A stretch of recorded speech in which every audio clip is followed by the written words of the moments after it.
Welcome to Beverly Unitarian Church is still weird to say when we are not in Beverly Unitarian Church. And is a wonderful reminder we need to hear over and over, right? That church is not just the building, it's the people too. So welcome. Welcome to Beverly Unitarian Church. Online, scattered all over the city, the state, the country, the world.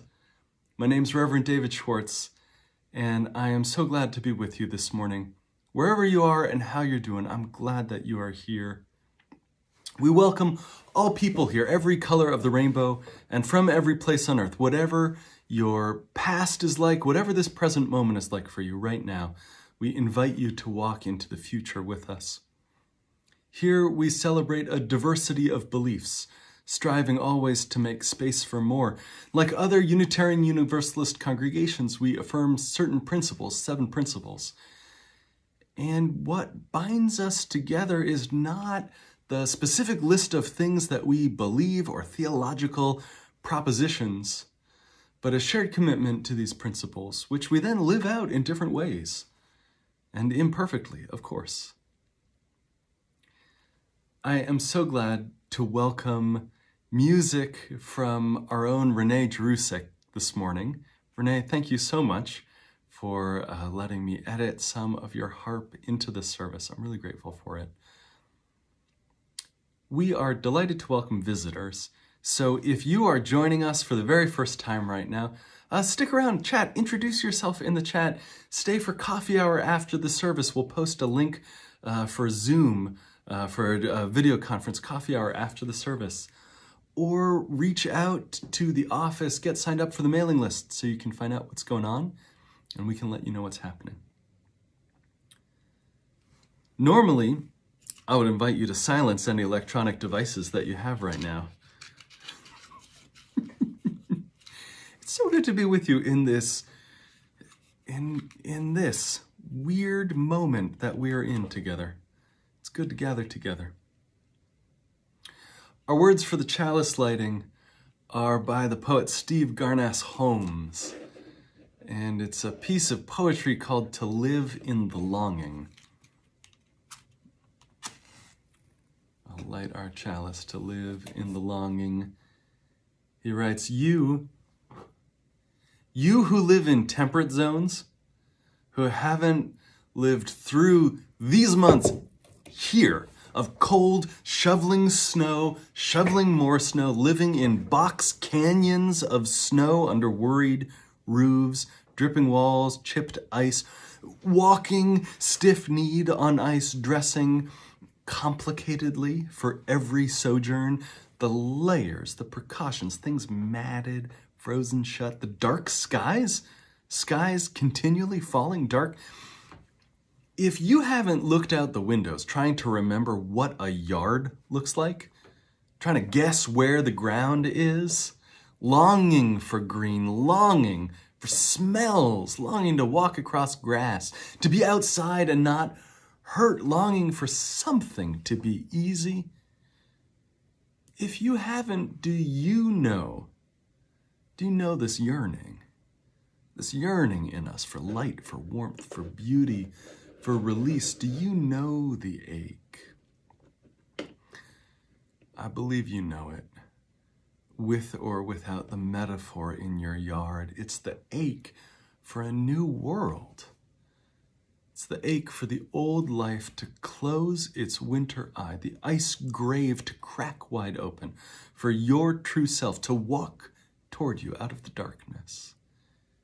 It's the ache for freedom, the long dark ache towards Easter.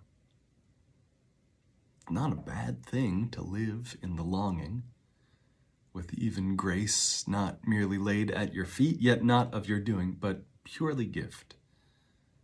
To know you are waiting, and what you're hungry for, and how deep is your longing, and that it is coming. Today, says the poet,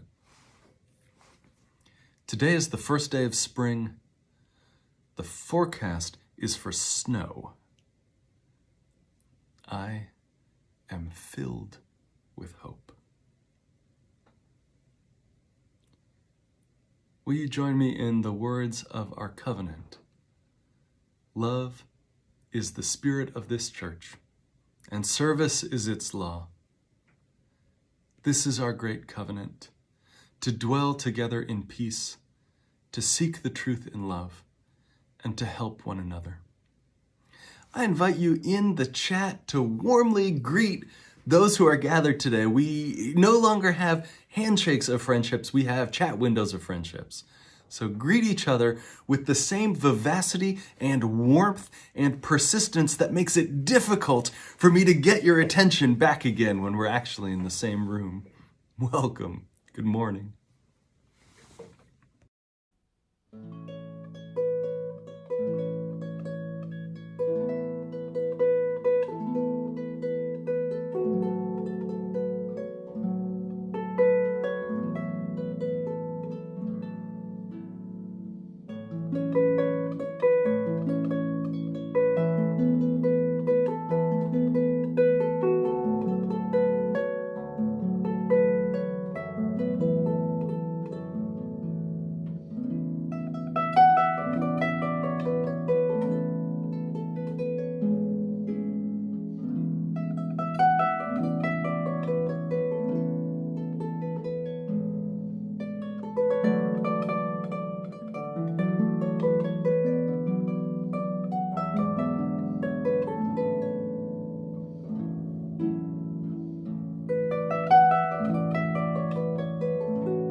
Come here, buddy. You ready for a story, Pilot? Come here, sit down. Have a seat, bud. Good dog. Oh, good Pilot dog. All right, buddy. You ready for your story? Pilot, your story today is called Courage by Bernard Wayburn. Courage. Courage. There are many kinds of courage. Awesome kinds on the flying trapeze, and everyday kinds jumping off the diving board. That's courage too. Still, courage is courage, whatever the kind. Courage is riding your bicycle for the first time without training wheels. Courage is a spelling bee, and your word is superciliousness. Courage is 2 candy bars and saving one for tomorrow. Courage. Courage is mealtime and desperately hoping it's not chunky chunks in real gravy again. Right?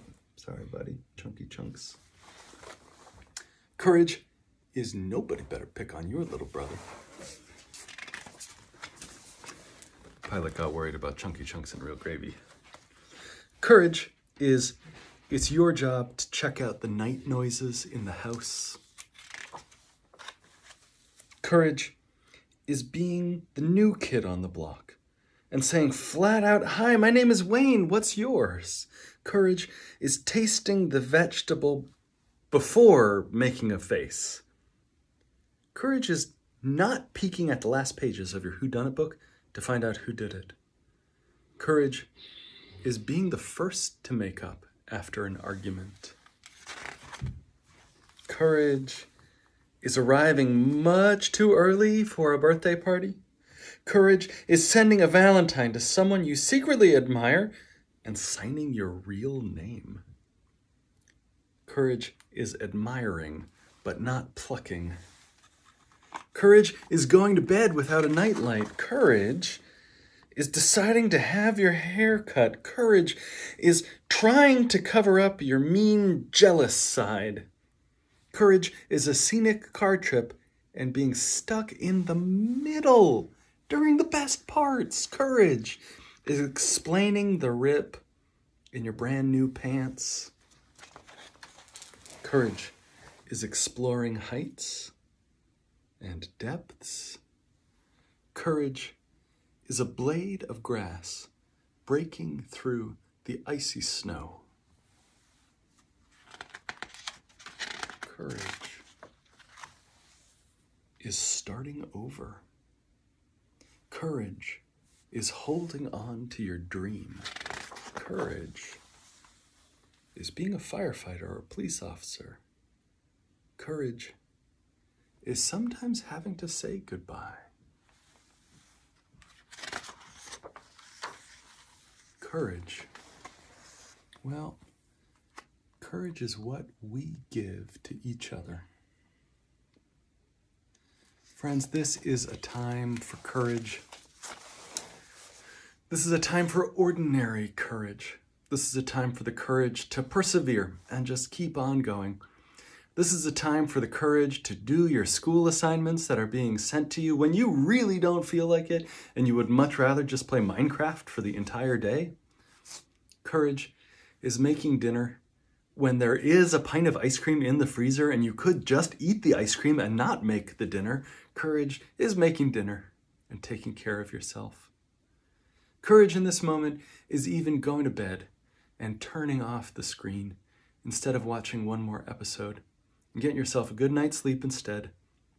Courage is the decision not to get angry when your parents make you turn off the screen and go to bed instead of just watching one more episode.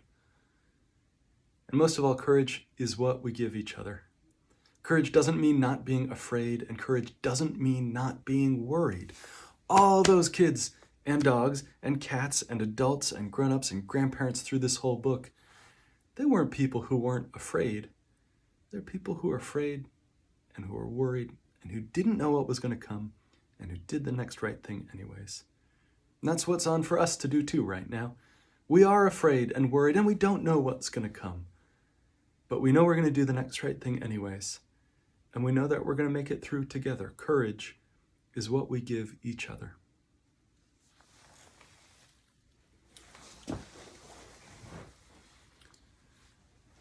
We are people who figure out how to make a way,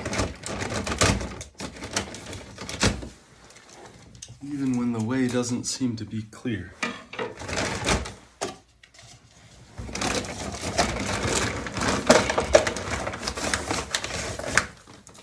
We hold each other in this congregation. Hold each other in love and in care. And we figure it out together.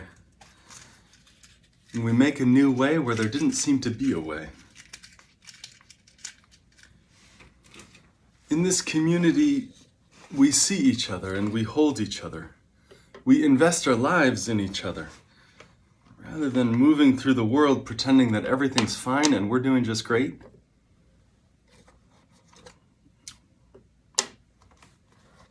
we actually say how we're doing and what's on our minds and hearts. And we set down the masks that ask you to be perfect and flawless and all of that. And come in person to a simple bowl at the center of our room filled with sand where we add candles. And each flame a joy, a sorrow, a hope, a sadness.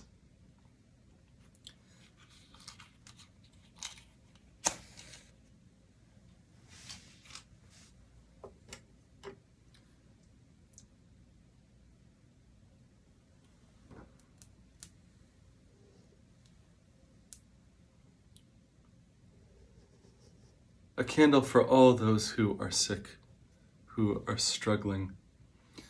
A candle for those who have symptoms and no test, no way of knowing for sure, who are living in the uncertainty. A candle for all of us at risk and the ones we love at risk, the ones we care about and worry over without being able to fix or solve, the ones we love and worry over. A candle for those alike who are isolated and on their own in this moment, and for those whose families are too much with them, knowing that not every home is a safe home to be in.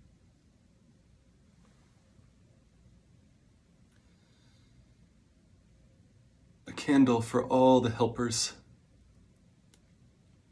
for the medical professionals, and the 10,000 people that it takes to keep healthcare running, people cleaning rooms and making food.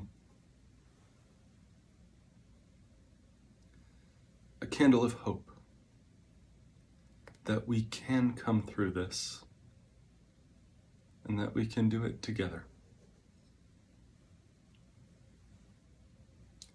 And a candle for all those joys and sorrows left unsaid, those that we hold silently in our hearts. I invite you in the chat, if you'd like to add a name or a hope, a joy or a concern that you have, please add it in, or just put I as if we were raising two fingers to light a candle silently, remembering that the chat is public.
Our words for meditation are by the poet Mark Nepo, this called Adrift.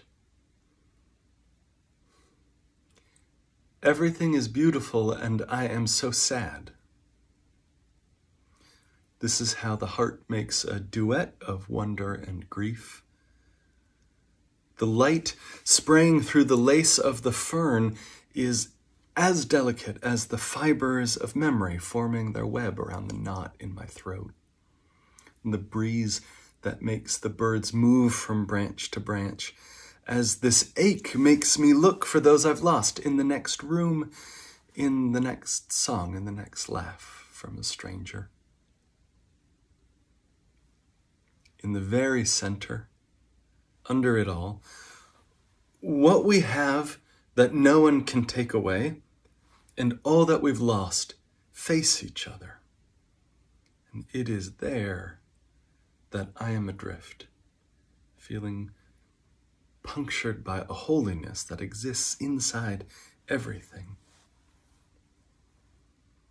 I am so sad, and everything is so beautiful.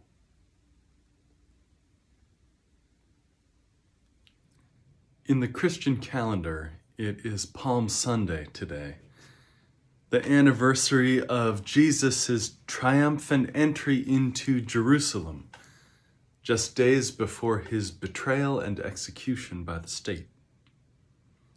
The text of the story is brief, and it's found in all 4 Gospels.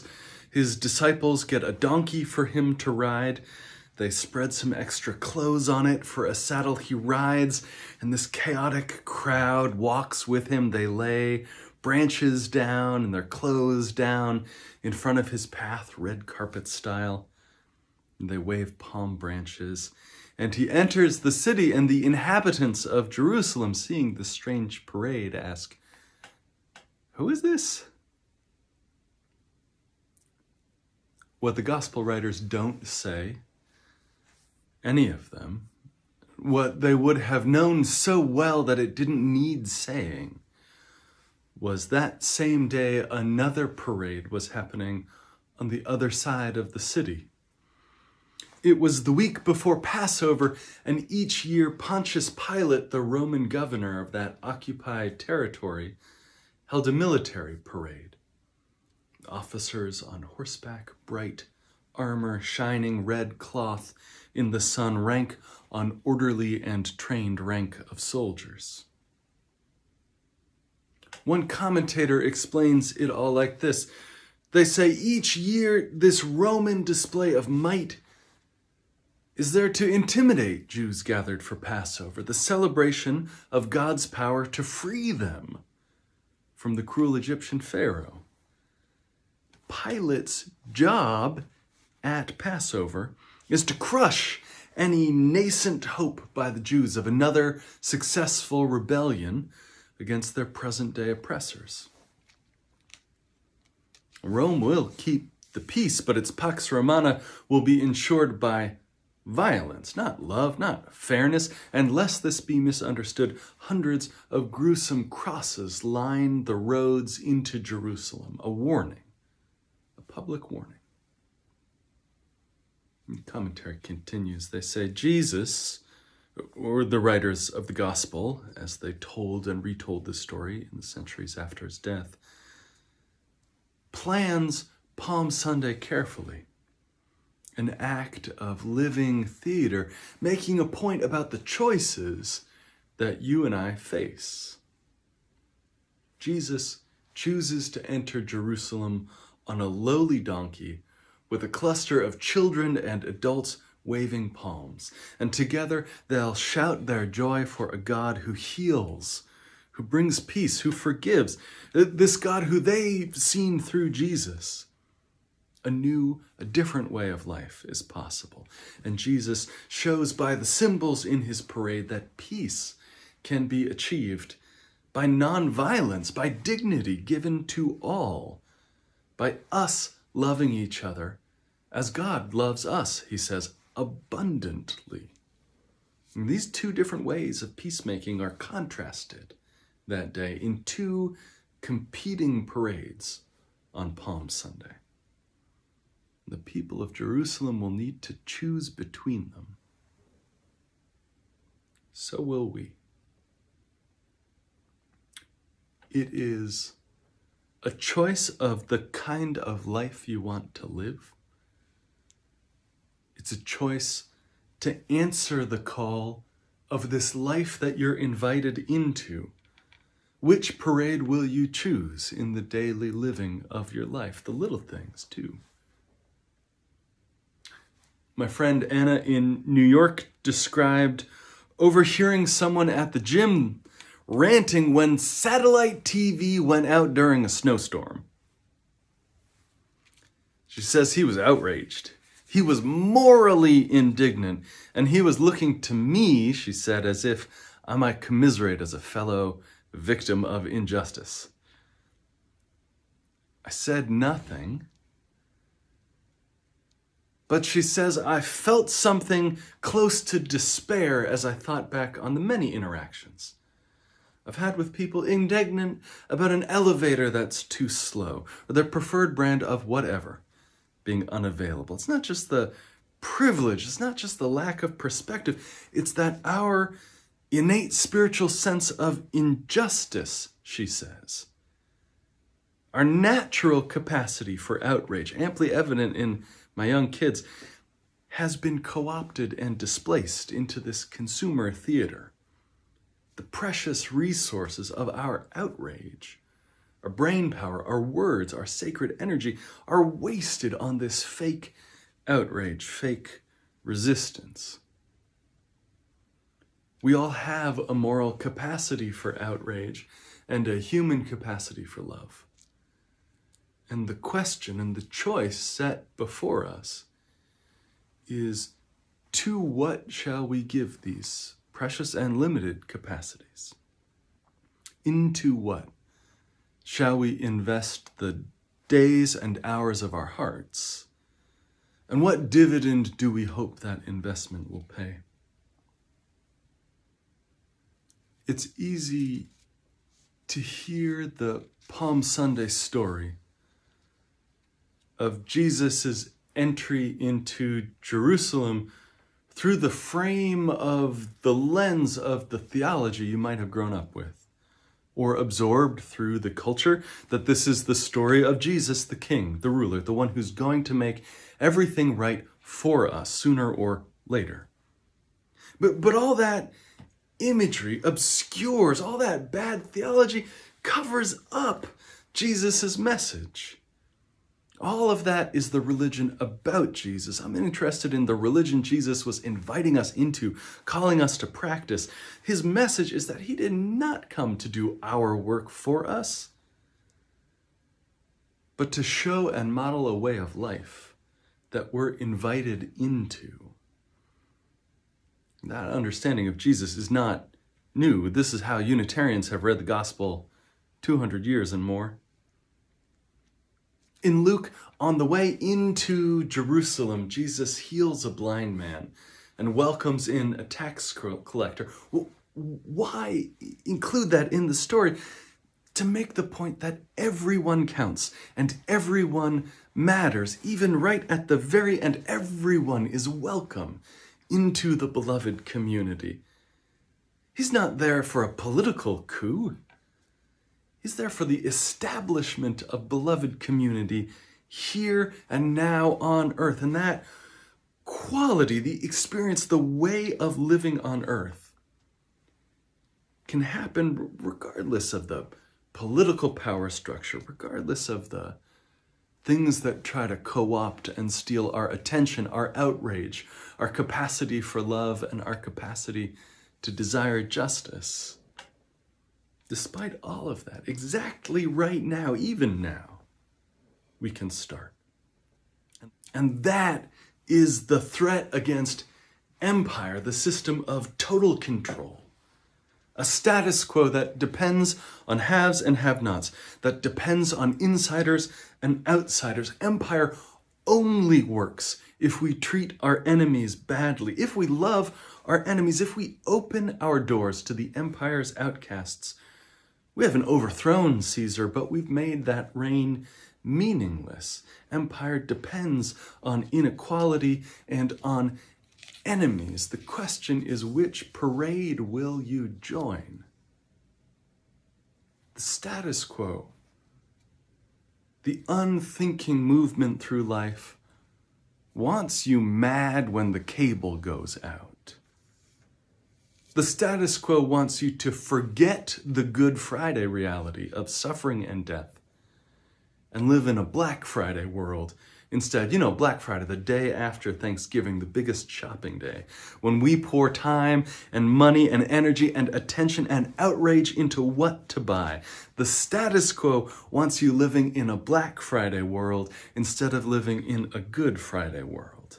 The status quo says who you are and what you do and where you come from matters. Who you love and how healthy you are and how much you make matters. How old you are, how many letters follow your name, what color your skin is matters. And Jesus says, none of that matters. That's why we still retell this story 2,000 years later. Which parade will you join? The beloved community doesn't want you to be the right kind of person for it. It wants to be the community for the person you are and are called to become. You don't have to do anything to earn your worth and your dignity. You have it already. Which parade will you join? the procession that celebrates the ludicrous, the subversive, the continually astonishing notion that everyone counts and everyone matters, full stop. Which parade will we join?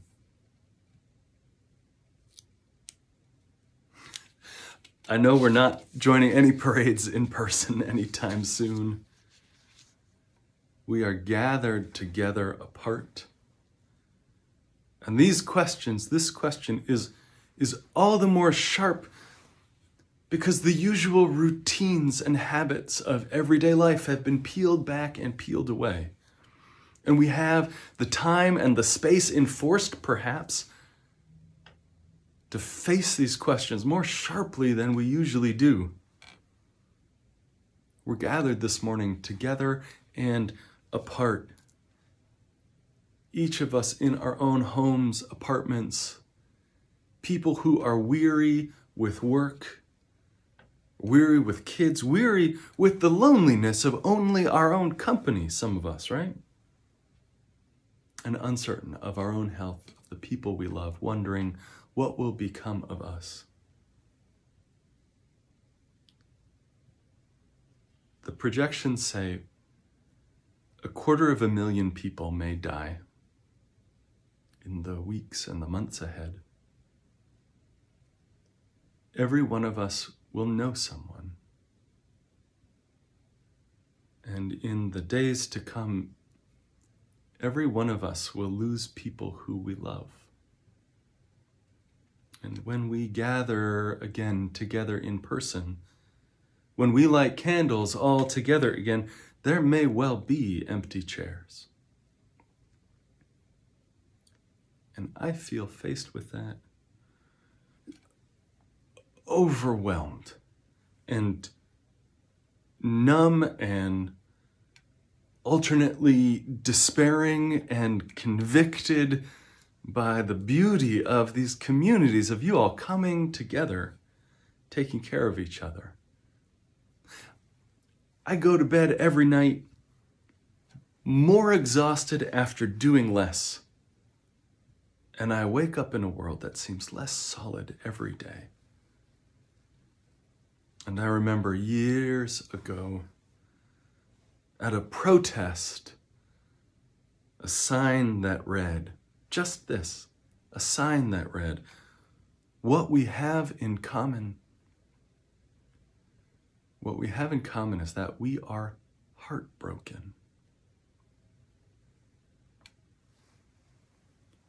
The old story says that Jesus goes into Jerusalem knowing he'll be betrayed and killed. He knows it, and he goes anyways.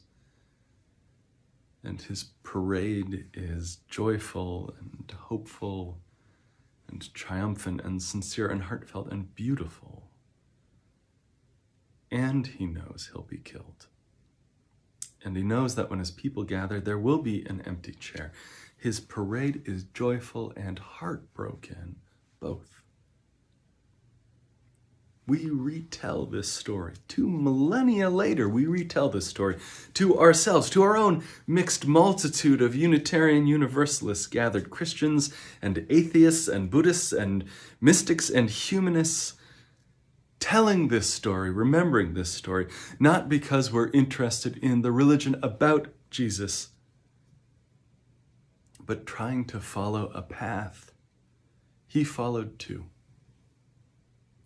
which is living open-eyed and broken-hearted and deeply in love with this Good Friday world, this world as it is and as it can become. Everything is beautiful, and we are so sad, says the poet. And in our hearts, it is the first day of spring now. And yeah, the forecast is for snow. And we are a people filled with hope. Amen. Will you sing with me? There's more love somewhere. There is more love somewhere. There is more love somewhere. I'm gonna keep on till I find it. There is more love somewhere. There is more hope somewhere. There is more hope somewhere. I'm gonna keep on till I find it. There is more hope somewhere. There is more peace somewhere. There is more peace somewhere. I'm gonna keep on till I find it. There is more peace somewhere. There is more joy somewhere. There is more joy somewhere. We're gonna keep on till we find it. There is more joy somewhere.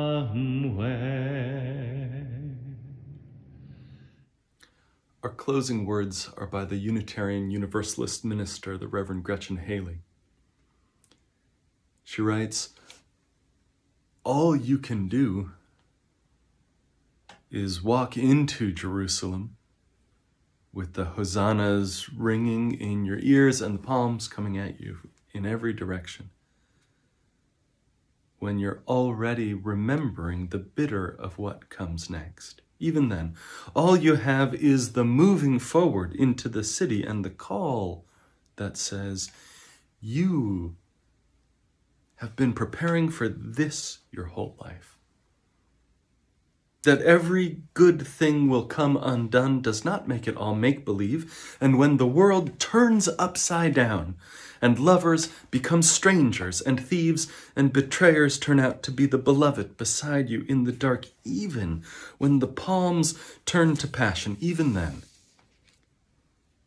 you can still throw your arms open wide and turn forgiveness over and over on your tongue, until it just falls out and you find yourself empty of everything for a moment, until the breath begins again, the rise and the fall, and the next morning comes gloriously steady with life. Amen. And go in peace.